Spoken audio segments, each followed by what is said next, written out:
You're listening to 90 Day Soulmate with the Relationship Engineers, Jim Golnick and Lisett Guevara, only on LA Talk Radio.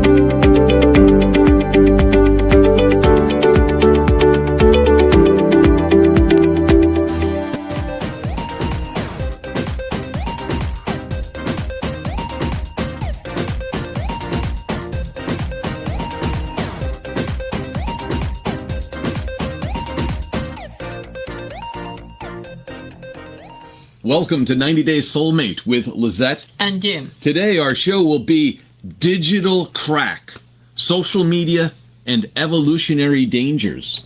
We're going to talk about social media and how it can leverage our evolutionary vulnerabilities to infiltrate into the crevices of our brain and take over our every action. In fact, if you're listening to us right now, you're not in control. We are. We hypnotized. Now, we thought it was really interesting because there is so much impact, there's so much bombardment of information from social media. We can even just talk about media in general, whether it's YouTube or Instagram or TikTok. Yeah. What's else? Facebook, Twitter, X. What was that place called? That old one called like home place or whatever. Things that don't exist anymore. But as we know, kids and adults and children are on their phones constantly, and we're going to talk about that. Hours and hours a day. Yes, it is many hours a day. In fact, let's talk about some of the problems. Get it right off the bat. That recent developments on social media's impact on youth. Mental health warning issued over scrolling native content online and joining social media row. That means arguments online. We'll talk about that. Number 2, vapes, weed, grog. Social media has a lot to answer for, meaning it's helping promote drugs and vape, a culture to youth and young youth as well. And number 3, the times children order medicine on Snapchat and then they're found dead. And this happens not just one time, but frequently.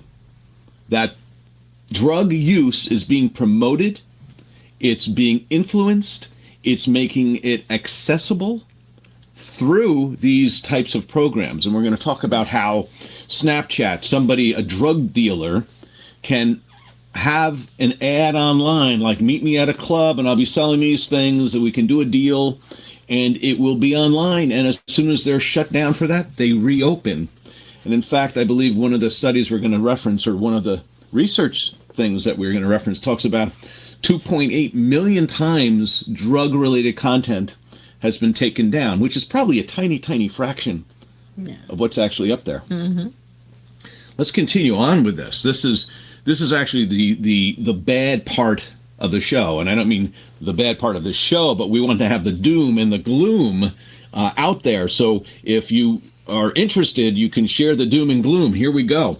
That gloom and doom scroll mental health warning. People scrolling. This was a study done in London, research done in the UK. Mental health issues are surging, and this is only the UK. 3.8 million people seeking NHS, that's the hospital system in the UK. They sought that help last year, compared to 2.7 million in 2019. That's a great increase in people needing mental health help in London. Actually in the UK. A study by the University College of London says that the internet is adding to people's woes, and a digital detox could help get them off the internet. Mm-hmm. A survey of 1,100 web users found their moods deteriorated after being shown negative content. However, the last point, when allowed to look at whatever they wanted later, those in a bad mood were likely to look for more misery. Mm-hmm. So if they're upset about something, they go and look right back at that thing that made them upset. Yeah, because the algorithm can check in what is your like, So you go, where do you go? And then increase Oh my the gosh. program to go to this way. Do you know what the like does? So there are studies that show that when you see a like, it releases dopamine in your brain. Every like you get is a little drop of dopamine, basically programming you like a little titration of drug dripping into your brain, seeking likes. We become like-seeking creatures. Right? And it's looking for approval. So the human nature like to receive approval from others. Yes, you're right. They do. You're so correct. And right? Amazing. You Wow. are correct. I figured it Yeah. out. Dopamine. Let's look at what social media also does. It facilitates the consumption of drugs in teens. Obviously, there's peer influence, friends, people that they look up to and respect, people that they want to receive likes from. Easy access to substances. Now they have an online candy store. Glamorization of drug use by popular online figures, including celebrities. Scrolling habits may inadvertently lead to normalization and trial of substances.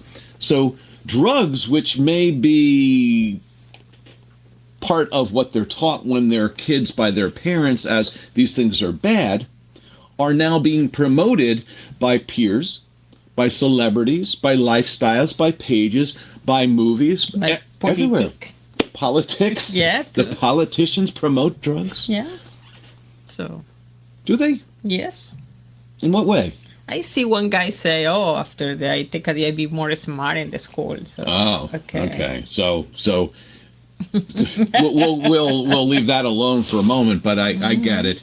We think that there is a culture of promotion of drugs, whether it's therapy drugs. Oh, this drug actually helps you. yeah, you be more concentrated, you be more focused, and the media, so we have more followers. Yeah. Focus that media. My ADHD drugs help me focus more on the media to program me more to accept the ADHD drugs as being something that I should use It's a cycle. to keep my behavior in check, which helps me focus more on the media, which convinces me to focus more on the media. Beat. Okay. Like. What else do we have? Here's one. Children order medicine on Snapchat, then they are found dead. Headline: Killed or permanently brain damaged children will have been found after taking prescription pills that dealers laced with fentanyl. By the way, this is the headline I put up there was one story, but then the bullet points are multiple. Killed or permanently brain damaged by ordering things online that look like medicine. They're packaged as medicine. They're made to look the color, the shape with the design on the medicine, and they're laced with fentanyl. Deadly pills ordered like pizza. To your door in 30 minutes or it's free. Wow. Now that was, what was that, Little Caesar? Somebody did that, deliver that pizza. Pills are openly marketed, connections made, and deals struck. The content is automatically deleted to hide the culprits from the authorities, especially when the people end up dead or brain damaged, having to be cared for the rest of their lives. Fentanyl drugs are designed to look like prescription pills. That's what we just said. Wow. So they make it look like a pill. So you want to take a pill that gets you high. That's a prescription pill. You order it online, and it's laced with something else. And they said the amount of fentanyl that kills you is equivalent to 12 grains of sand. 12 grains of sand. So it's so powerful. It's very powerful. What else do we have on that? So we were talking a little bit about psychedelic mushrooms with psilocin or psilocybin and why teens use them. Exploration and curiosity, interest in altered states of consciousness, perceived natural origin. Well, they grow from the ground. They're safer compared to these synthetic drugs. Yeah, poison ivy growing the ground. Poison ivy growing And in the it's really ground. bad for me. Make some tea out of that. Yeah. Peer influence. popular in certain social or festival settings. Let's all do mushrooms, yay. Or the movie we just saw, right? Yeah. And it's like, how can you make a movie promoting something that is so dangerous, and especially dangerous to children? Mm-hmm. There's studies that show that some of these things are therapeutic in nature to adults that are suffering from different challenges. But for children, it's universally accepted that it can change the brain and change the brain forever in a way that's non-recoverable. Mm-hmm. And part of what these drugs do is alter the synapses and the neuroplasticity of the brain during the action of taking it. But when you're in that growth period of your life as a child and your brain is really plasted or has a lot of neuroplasticity, the ability to change and grow, now you're changing and growing in a way that may involve hallucinations, they may involve other things, they may make connections, the brain may make connections in a way that it never was intended, and it can change you forever. In fact, you don't know it changed you because you are who you think you are, and as soon as you add this additional programming to your brain, it becomes you forever. And it's difficult to treat because how you treat somebody believe it's okay. Exactly. If don't believe it's nothing is wrong. I agree. Mm-hmm. So how do you treat somebody who doesn't know they have an issue or they believe it's just normal and natural? The point of some of these things is that if you read a book, you can choose to read the book and you can choose to stop as soon as you want. But if you take a pill and all of a sudden you don't want the hallucination, how do you stop? Mm-hmm. You can't control the changes that happen to you. I kind of believe, and I have to do more research, is that if it affects a child this way, it can affect an adult this way too. Maybe not as much because the neuroplasticity isn't as strong, but it's still there. But also we have neuroplasticity because we learn every day, based upon that we have more than 50 years old. So. Yeah, and we learn all this that we share with you as we go through it. And we choose what we're learning in this case, right? It doesn't get downloaded to us we believe that overnight. Somebody shares it with us, and we wake up, and it's in our brain. It's been in our dream, and we're sharing it with you. And you have a tea in the table, night table. Where did this tea come from? Honey. So let's talk about some of the problems with the mushrooms, that they can create a persistent disruption of functional connectivity, actually desynchronizing and disrupting communication in your brain's default network and the hippocampus. The harm it can do is it impairs the ability to process space, time, and self-identity in developing teens. And these are studies done with the developing teens. Example, reduced hippocampal DMN, the default mode network, connectivity may increase risk of depression and anxiety, but that's okay because when you get older, you can use the mushrooms to treat it. Sure. Which is really interesting because there's some similarities with that and other drugs where if you have too much when you're younger and it affects your brain. And remember, we were talking about, Alzheimer's and other type of things that may be caused by excessive drug use when you're younger. Well, the drugs used to treat it also when you're older. So it's kind of weird. Once you're on it, you need to take it again. Not saying this happens for everyone, but the point is it's something that when it happens to you, you don't choose the result. You're not in control of the result, and you don't even know that you got the result. Other people see it in you, but you don't. Whereas a book like Excellence, or Right Now, or 90 Day Soulmate, or While Victoria Dreams, all those things are things you can choose to read or not read. You can choose to study, right? Yeah. Oh my gosh, we have such a big program for you today, and it's so impactful. So let's talk about the increased vulnerability to neuropsychiatric disorders, that sometimes the mushrooms can cause a decreased network segregation, which heightens the risk for maladaptive brain plasticity. As we said, the brain and its plasticity will be something that's not normal. Teens may face long-term risks for psychosis, PTSD, and anxiety disorders. Example, vulnerable individuals more likely to develop severe psychological issues post-psilocybin. So post taking the mushrooms, But it also talks about, some of the studies talk about, is that if your family has a history of different mental challenges, mental disorders, psychosis, maybe schizophrenia, that mushrooms, even at an older age, can trigger these things. So it does, like, it can be good in some, it can be a treatment in some, and it can be a cause in others. In others, yes. And again, and you don't have a doses for these ladies. Okay, let me take a piece like that in the water. No. And then how do you treat it? Like, it's like, now what do? You've done something in your brain where you've created growth in your brain in a way that's not good and not positive. Yeah. And so that's going to be it in our talking about dangers of. But we wanted to talk about social media, how it gives children access to drugs. It can use influencers, people who are very well known, peers, their friends, can influence them into thinking that this is good and it's fun and it's normal, it's a party, you have a good time, and it can be very destructive. And in some of these cases, the different types of drugs can lead to death. I mean, I think in the U.S. there's like almost 100,000 deaths a year from drugs. I don't know what he said. Yeah, not including gang-related violence and all the other stuff, right? That's separate from. But there's a social contagion in social media. So today's show, we're going to talk about digital crack, how crack of the digital social media has dangers in our lives, and a lot of it uses evolutionary vulnerabilities as an entry into our brain and then for control.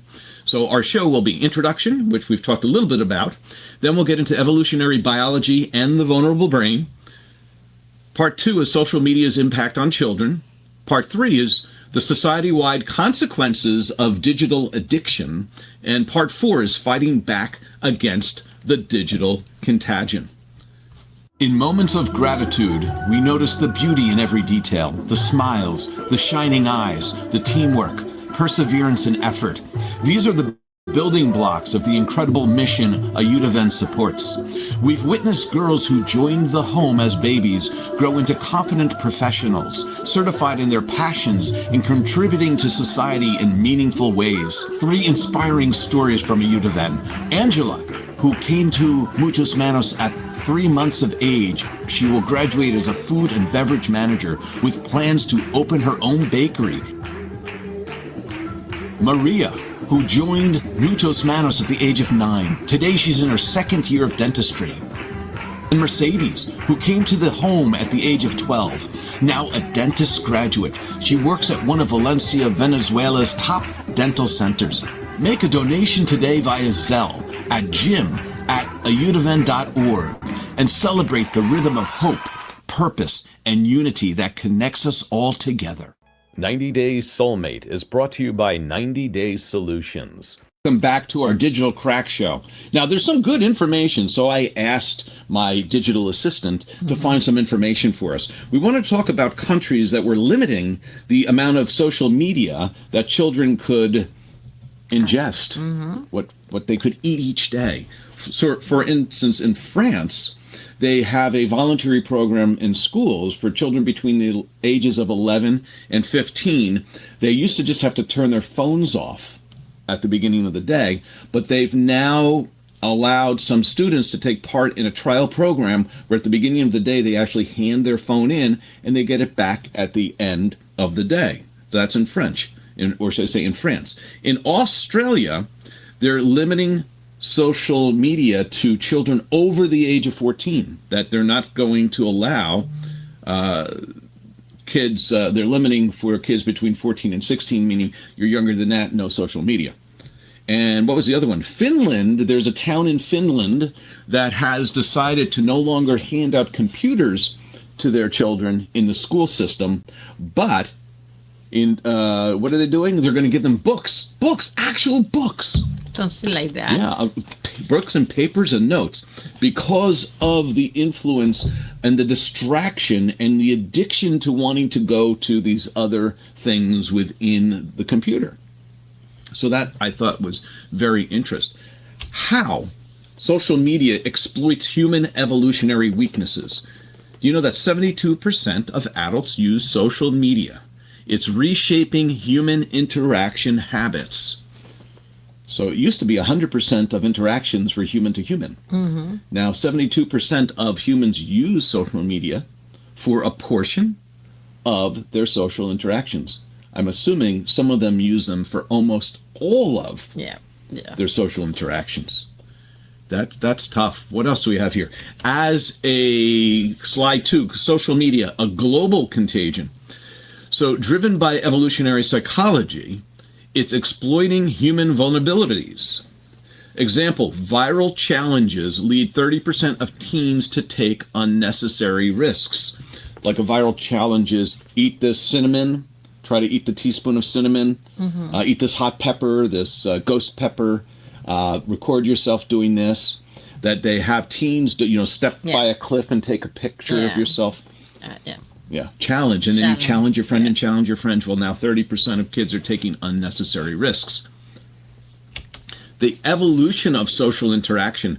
So in the past, we used to be hunter-gatherers who gossiped to global platforms. Actually, sorry, we used to be hunter-gatherers who gossip to each other, but now we're on global platforms talking about nothing.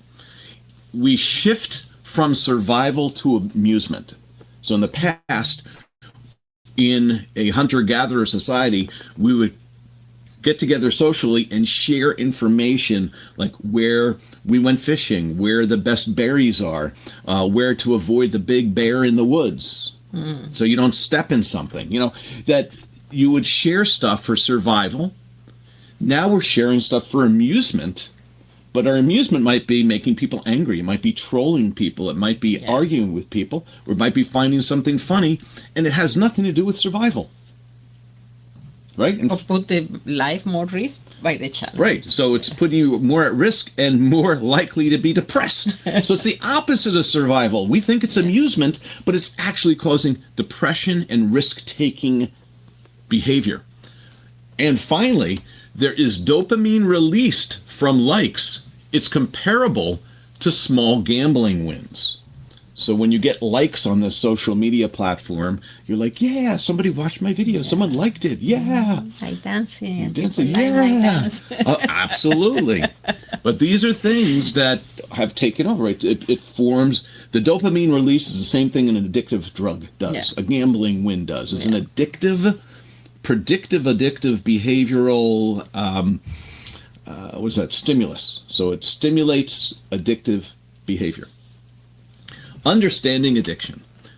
Dopamine-driven digital loops. So dopamine drives us to go to the social media, to get the like, to get the dopamine, to go back more for more and more. It hijacks the brain's reward system. Example, average users spend 2+ hours daily in scrolling loops. Just keep scrolling and scrolling and scrolling and scrolling. Looking for stuff to be fun, looking for stuff to share, seeing if people are liking what they've posted. Our objectives today is to raise awareness, understand the impacts, and for instance, 92% of teens say social media shapes their opinions on global issues. 92%. Social media. Not even verified social media, just general social media. Whoever they like best, who's presenting best in the group that they joined because the group has their views. So they join a group that has their own views already. That group gives them more evidence, information. It's like the Reddit, Reddit is the other website. Oh, Reddit. You just join a group that supports your own view and you become more knowledgeable in your own view, that you're not seeking alternatives. Evolutionary biology and the vulnerable brain. Let's look at that. Hunter-gatherer networks. We used to share food. Now we share information. The evolutionary importance of networks. Being connected to people is very important for us from a standpoint of being a human. Example, we now share memes, which builds social bonds, but reduces nuanced discussions. You don't get to see somebody's body language. You can't be too personal. You're sharing a meme. It's a very, very superficial. Superficial memes. Gossip. Social assessment in hunter-gatherers. As you're talking to others and they gossip to you, you can kind of assess who they are, what they are they helpful, are they not helpful. Modern gossip would be cat videos. Yeah, look at that. That was so much fun. 75% of online gossip involves discussion about public figures. Things that aren't even important. And you spend hours and hours. The movie star, the action hero, the recording artist, the politician, things that actually don't have to do with your daily survival. But get us in plenty of arguments. Tell you about that, huh? Dopamine addiction. The pleasure pathways are exploited, as we talked about before. Social media is a drug. Example, dopamine receptors are overstimulated by repeated like notifications.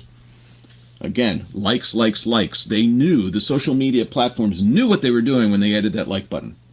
In fact, it's not just like, it's also if you stay more time reading something or see something, the same topic show more, the other that you pass fast. So just the scroll slow or fast, the algorithm. No? We were going to, that's something we're going to talk about, the algorithms. The algorithms that compete with each other to get you to spend more time on their platform, right?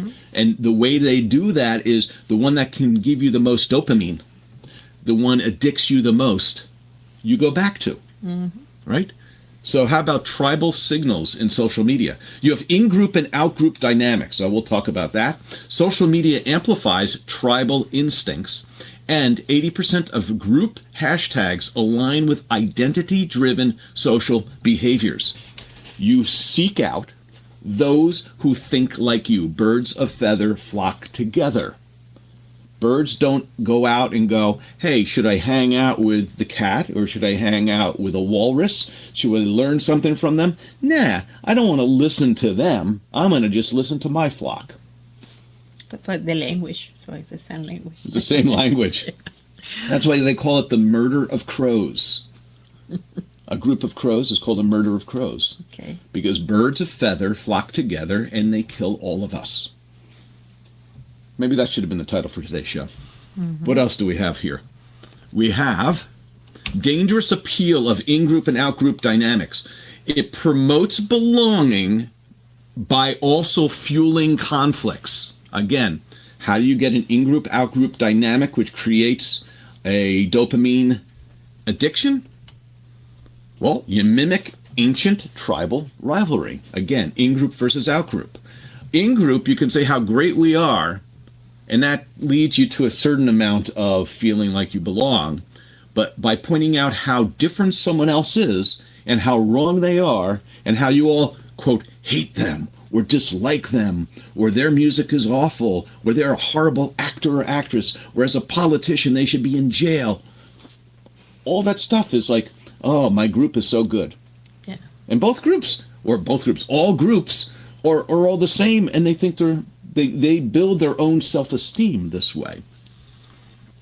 Trending topics often highlight divisive societal norms. And those are the trending topics that you see scrolling through your social media feed.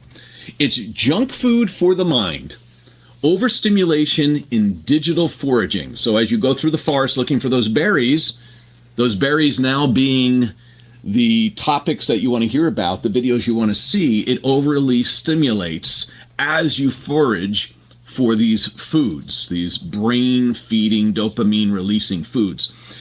It reduces your focus and emotional depth.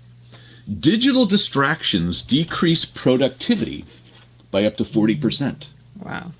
So people are spending 40% of their time moving off what they're supposed to be working on and going to their meme or their last chat because they're addicted to it. Yeah. And this is why that school was trying to take the computer in Finland was taking the computers out of the classroom, give books. Yeah, and also I hear some statistics how much time you touch the phone. Just open to check in anything, so if anything is okay. So just no search, just checking the phone is 1,000 per day. I don't remember the number. So is there a challenge then, say we thought as a society it would actually be good for all of us just to get rid of phones. Do you think there's such a corporate, capitalistic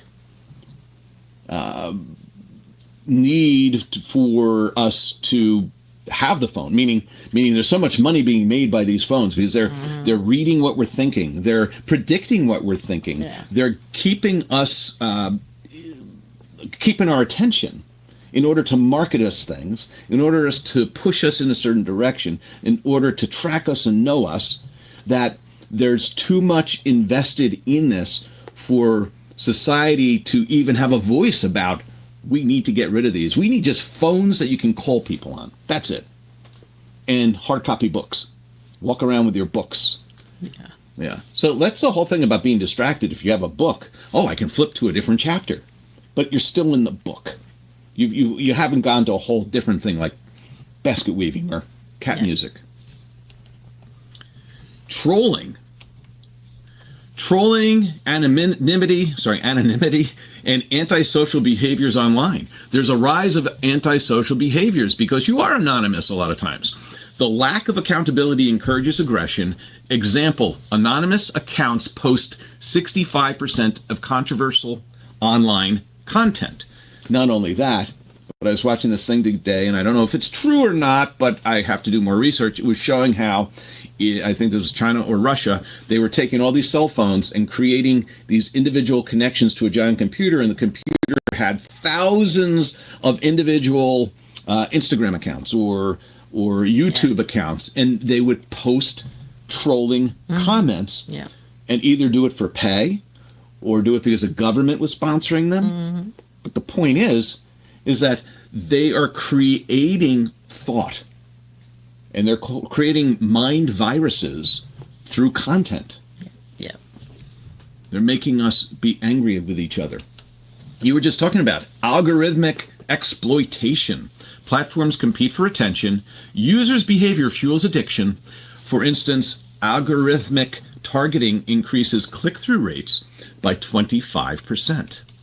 I have to believe it's much more than that.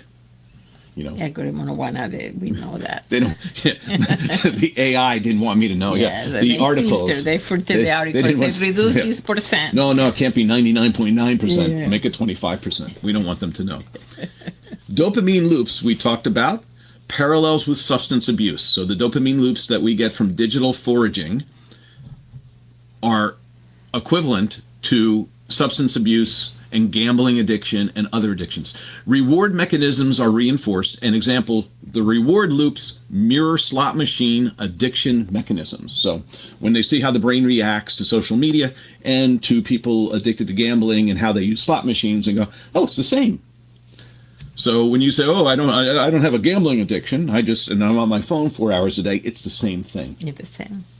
And we give our kids these things, right? And here you go. Take a look. And we don't know the damage we've done.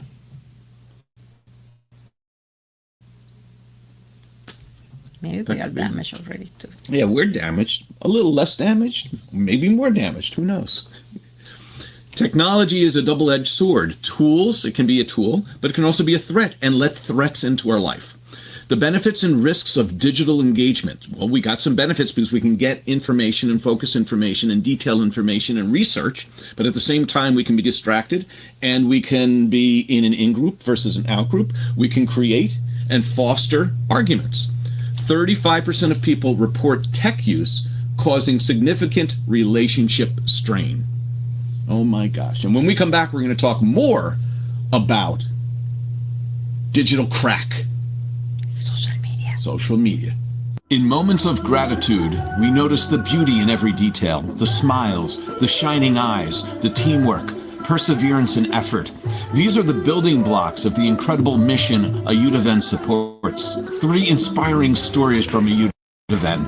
Angela, who came to Muchos Manos at 3 months of age. She will graduate as a food and beverage manager with plans to open her own bakery. Maria, who joined Muchos Manos at the age of 9. Today she's in her 2nd year of dentistry. And Mercedes, who came to the home at the age of 12. Now a dentist graduate. She works at one of Valencia, Venezuela's top dental centers. Make a donation today via Zelle at jim@audavn.org and celebrate the rhythm of hope, purpose, and unity that connects us all together. Soon she went on a perfect date. And then she knew it must be fate. In just 90 days, that is all it took. How she found her match?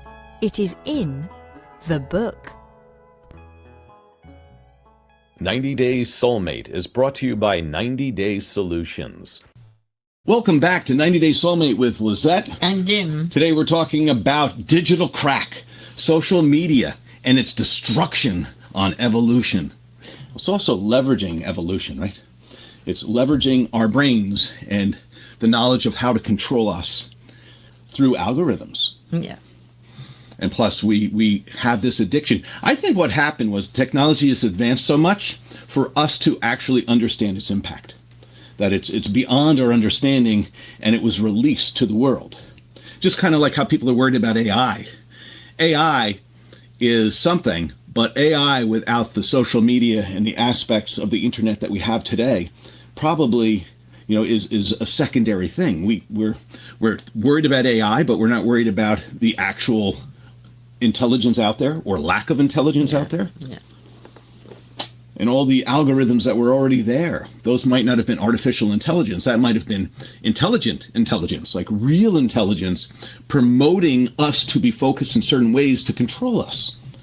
Now when it's not the corporations doing and not the government's doing and not troll farms doing it, but it's some, artificial intelligence doing it, we get worried. We should have been worried all along. That's where I am. Social media's impact on children's. These are slides 16 through 25. Let's go right into it. Why are children at most risk? The impacts on emotional development are there at an early age. Example, 60% of toddlers have interacted with smartphones by age 2. By age 2. And we were talking about neuroplasticity in teenagers when they were dealing with drugs and social media. Now we're talking about where you've got two times, 200% of the brain growth happening in rapid transformation. And a 2-year-old's using a phone. They might not know what they're seeing, but they don't know what they're seeing. Yeah. And they don't know what they're seeing, meaning they're seeing stuff that is getting programmed into them that they don't actually know what it is, but they may get addicted to the use of the phone, the rapid response of games, and that may be, hey, let's create a game that makes a kid want to play it. Well, there goes your dopamine, the dopamine being released. What else do we have here? Reduced social interaction. Real life interactions decline. So digital interactions replace in-person conversations for 50% of teens. 50% of them don't have regular interactions. They just testing each other, not only. Yeah. You cannot call right now spontaneous. You have to test it first. You can receive a call. Can I call you now? Yeah. You text a message, call me when you have a moment. Yeah. Yeah, actually that's something I noticed at work too, which is a lot of times in the old people, we just call somebody like, hey, did you get the proposal? Hey, what's going on? Are you going to be showing up? And we ask like one of the younger generation, hey, can you find out when that thing's going to be delivered? And then like later in the day you say, hey, what did you find out? And they said, well, I sent them the email. I haven't gotten a response yet. It's like, why don't you call them? Oh, no, I don't want to bother them.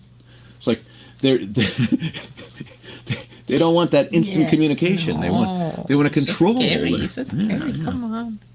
What else do we have? Cyberbullying epidemic, mental health impacts. We have those problems. Increased online harassment. 59% of high school and middle school aged children have claimed that they've been impacted by cyberbullies. What else? Negative self-perception. Oh, That's it. you like this? Idealized personas online. Low self-esteem in children. That they see these idealized personas online, and they have low self-esteem. So they create an idealized persona of themselves. And that goes back to what you were telling me before. Mm-hmm. There's some countries or some place, I don't know if it's a country or a city or a town, but they made it what? They not allowed to children use a filter for the face because they start to absorb the not real image. So they always want to see different beauty, makeup, the eyes, good hair. In the real life, they do are like that. They, when seeing the normal mirror, feel depression and feel sad. So they discovered the damage the brain of the So kid. they only feel good when they're their fake self, when they're the fake image. Yeah. Terrible. So 42% of teens curate online profiles to avoid criticism. So they don't post things because they don't want to get somebody to complain about what they posted. They want to look good because they don't want to say somebody, hey, did you gain weight? They don't want someone to say that to them. They curate profiles so they don't get negative feedback. Cognitive impairments, disrupted attention spans, because they can get instant information and they can get it quick. When you sit down for a 30-minute lecture in a class, they can't pay attention. They got to grab their phone because that dopamine's calling. I'm missing it. I need it. I need my fix. I see it. Almost years ago when we went to the gym, I see people use the iPad, put a book and the video of the TV and go in the treadmill to run. So I say, okay, or you watch the movies or you reading the book or magazine or you listen to music. What are you doing? Or you running. Or you running. Oh, I forgot about that. Yeah, so when I see this picture, I say, wow. So it's a lot of stimulation and just one activity. One activity. And that's maybe how the whole life is, that I need this constant constant stimulation. It's hard to be by myself. Yeah. And I find that's true too. So sometimes I'll play guitar or maybe the piano, but then other times I'm just like, oh, why am I doing this? I use listen video when I cook. Yeah. So they say, why no listen music versus video? You listen to video while you cook, while you're on the treadmill. But, yeah. All at the same time. No, it's difficult. But I have to thinking about that. Well, at nighttime, the screens disrupt sleep, the blue lights affect health, and late night scrolling increases insomnia rates by 50%. How many times have you heard kids, I didn't get any sleep last night. I was up till 4 a.m. And it wasn't that they just couldn't get sleep. There was probably a phone on or a computer on or an iPad on. The blue light. The blue light. Blue light special. It's no longer a special. Mm-hmm. You know what a blue light special is? No. That used to be, I believe, like at stores, they'd have a blue light special where they'd have a low price on something underneath the blue light. It's from years ago, probably when green stamps were around too. The black and white. Everything was black and white back then. Like how you see the blue. Parents have a challenge monitoring and managing screen time, creating balance in the child's life, and only 40% of parents actively use parental control apps. Ooh. Mm-hmm. Have you ever seen a video of somebody taking away their phone from their child? Or like the game, iPad, the iPad or something, the kid just has a meltdown? Yeah. Yeah. And the father, I love when the father put in the pool, I guess. He swimming and Or the blender. when I kill the father. And it really destroys them. They're so connected that you think that's an overreaction. And it is an overreaction, but it's a real reaction because you're breaking part of their brain. That dopamine craving part of their brain that was so connected is now being, it's being short-circuited. Very terrible. Social media usage in children. Here you go. 60% of children spend 3 hours or more daily. It's linked to anxiety and depression. 68% of children with high screen time experience anxiety disorders. 68%. Over 2/3 of the children online with high screen times have anxiety and disorders. 60% of children spend more than 3 hours online. 3 hours online. So if you take 60%, spend more than that amount of time, and 2/3 of those, that means 40% of children have anxiety disorders due to social media, due to electronic access. 40%. That's huge. It's huge, yeah. Huge, huge, huge. But we have the pharmaceuticals sell a lot of pills. Oh, yeah. Good. Oh, that the doctors, the pharmacies, and that's we won't get into the medical field right now or pharmaceutical companies at this point. Addiction is a family crisis. Parents and children are both affected. There needs to be an intervention, but most families won't do it. Families spending offline time report better emotional connections. Go into the woods where there's no signal, right? Mm-hmm. And hang out and go camping. Do something where And you have fun. leave the kid there. Leave the kids there. Oh, I forget the kids. Much better connection at that point. Oh, sorry. Solutions for protecting children's minds, education and awareness. Limit screen time proactively. 75% of parents express concern about their children's tech usage. So 3/4 have fears about how much time, but not that many are actually doing anything about it. So it's scary. we need the government to do something about it. Nah. But I think if you say the government is us, like we elect our government officials, and if there's a big enough push to, we really got to do something about this. Is this really a problem?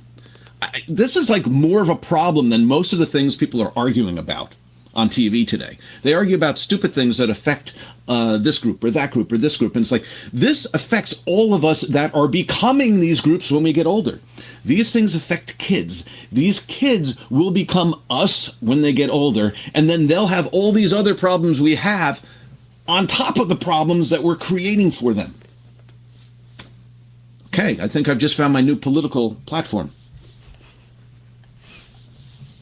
It's going to be called the Power Off Party. Mm-hmm. POP. Power Off Party. Pop. We're all going to be old people. Pops. Whatever. So society-wide consequences of addiction. Let's go through a couple of these. We have the digital arms race, right? Platforms versus cognition. Will we think, or will the platform think for us? The erosion of attention spans. Example, the platforms optimize user retention at the cost of mental health. The platform that is trying to keep you watching it and turning and flipping and clicking likes is trying to keep you away from thinking. That's how they make up money. They make money by damaging your ability to think for yourself. It's control. It is. Control the society. You are powerful. And for most people, I understand that makes sense, right? But not for me. But that, not what was that for thee, but not for me? Is that how it works? Oh. Let's see. How internet culture alters reality perception. It distorts perceptions. Distorts perceptions. Not only distorts them, but it distorts them. Creates polarized echo chambers where you are talking to people who are just like yourself and arguing with those who are not like you. The in-group, the out-group. 65% of users cannot distinguish between factual and misleading posts. I'm going to say that 90% can't distinguish between trolls and actual people who are really having a disagreement with them. There are people out there who just when I say people, they say that AI can actually control trolls. They can be set up to have just whatever the argument is, have an argument with the person and create conversation on something to have more attention to that thing, to get more comments, right? More traffic. So more traffic. How do you do more traffic? Have more arguments, because people are looking for arguments. Mm-hmm. Terrible. Troll farms. Misinformation is used as a weapon. It impacts on society on purpose. Some foreign governments want to disrupt other governments, want to disrupt the people of the governments. Example, troll farms promote divisive narratives to 30% of users globally. It's out there. It's always there. You know? Yeah. So it's not good. Social media's role in political polarization. It amplifies division, creates echo chambers. Again, we said that. Political divides on social media increased 45% in the last decade. Well, obviously, because social media use is getting more and more and more prevalent. There's so much we can talk about this subject. Yeah. And I think we're going to leave it here, is that it is a social contagion. It is a digital crack that social media, the internet, smartphones, it wants us to involve ourselves in it. It's replacing human to human contact. It's replacing what has helped us as a species survive for millions of years, right? The tribe, the getting together in the town square and helping each other out. Where's the best hunting grounds? Where's the best spot to fish? Where can I get fresh fruit and vegetables from? Where I should avoid because it's dangerous. Those things, those communications of a community get pushed aside for arguments and fake stuff on the internet. Yeah. Yeah. And with that, we hope you can have a good week now as we've brightened your day with the positive aspects of trying to stop the social crack, the digital crack of social media. Have yourselves a great week. Thanks for listening to 90 Day Soulmate with Lisett And Jim. See you next week. You're listening to 90 Day Soulmate with the Relationship Engineers, Jim Golnick and Lisett Guevara, only on LA Talk Radio.